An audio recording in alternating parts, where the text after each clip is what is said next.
ఓం శ్రీ గణేశాయ నమః.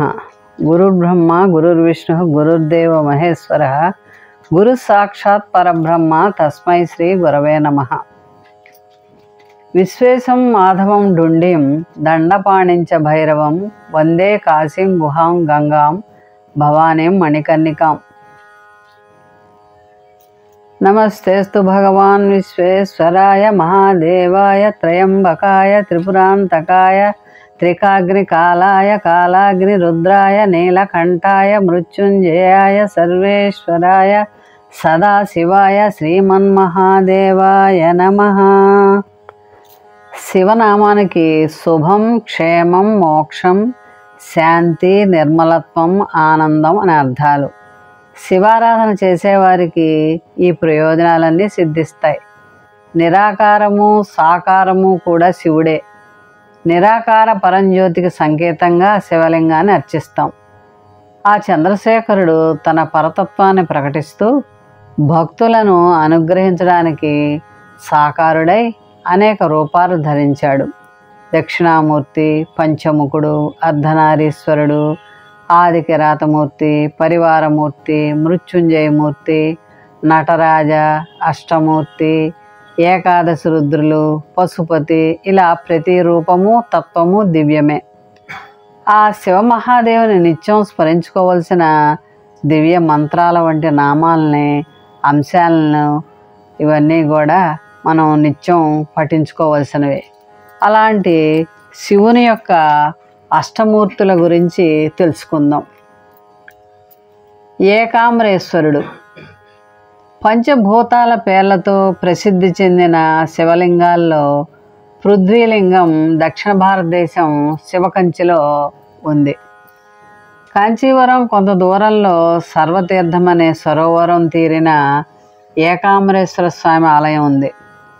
ప్రధాన మందిరంలో 3 ద్వారాలు దాటాక లోపల శ్రీ ఏకాంబరేశ్వర శివలింగం దర్శనమిస్తుంది. శివలింగం నలుపు రంగులో ఉంటుంది.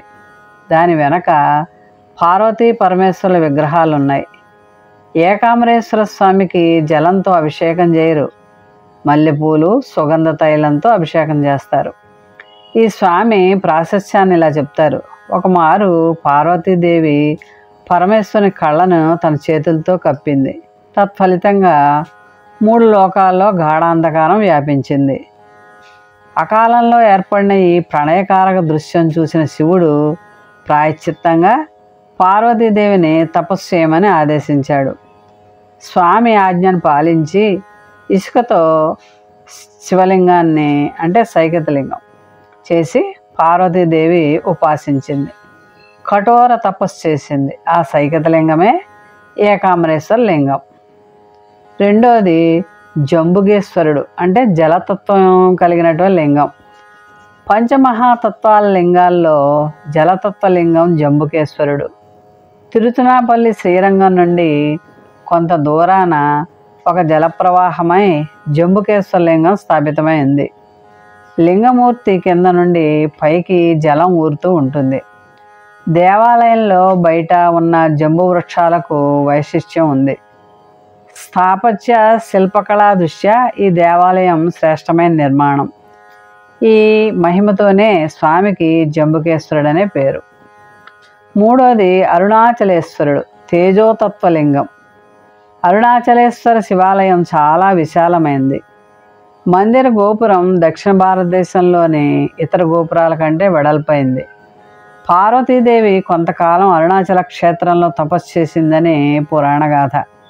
ఆమె తపస్సుతో అగ్నిశిఖ రూపంలో తేజోలింగం ఉద్భవించిందని, అదే అగ్నితత్వలింగమైందని ప్రాచీన విశ్వాసం. అరుణాచలంకు తమిళనామం తిరువణ్ణామలై. ఈ అరుణాచలేశ్వరుని అరుణాచల శివ అరుణాచల శివ అరుణాచల శివ అరుణాచల అని ప్రతి భక్తుడు కూడా ప్రార్థించి తరించాలి. తరువాత శ్రీకాళహస్తీశ్వరుడు వాయుతత్వలింగం. తిరుపతికి కొద్ది దూరంలో స్వర్ణముఖి నదీ తీరాన పరమశివుడు వాయులింగ రూపంలో శ్రీకాళహస్తీశ్వరుడే వెలిశాడు. ఆలయ గర్భగుడిలో భగవంతుని దర్శనం అఖండ దీపం వెలుగులో చేయాలి. ఇక్కడ శివుడు వాయువీచక రూపంలో దర్శనమిస్తాడు.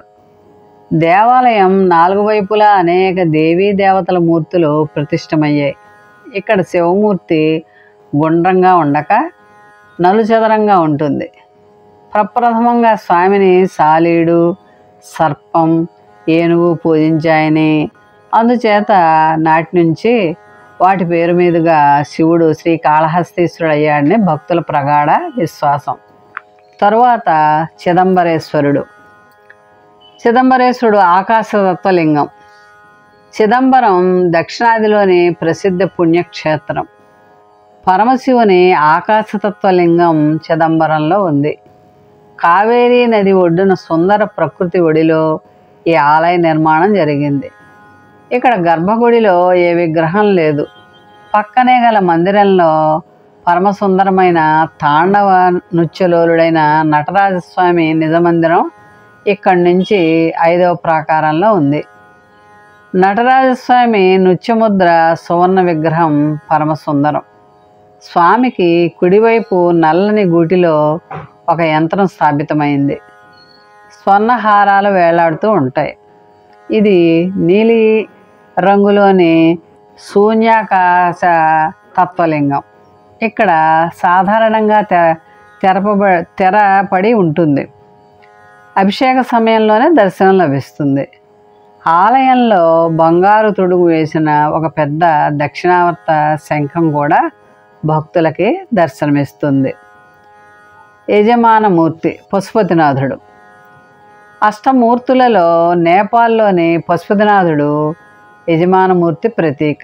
శ్రీ పశుపతినాథుడు ఇక్కడ లింగ రూపంలో కాక మానుష విగ్రహంలో ఉంటాడు.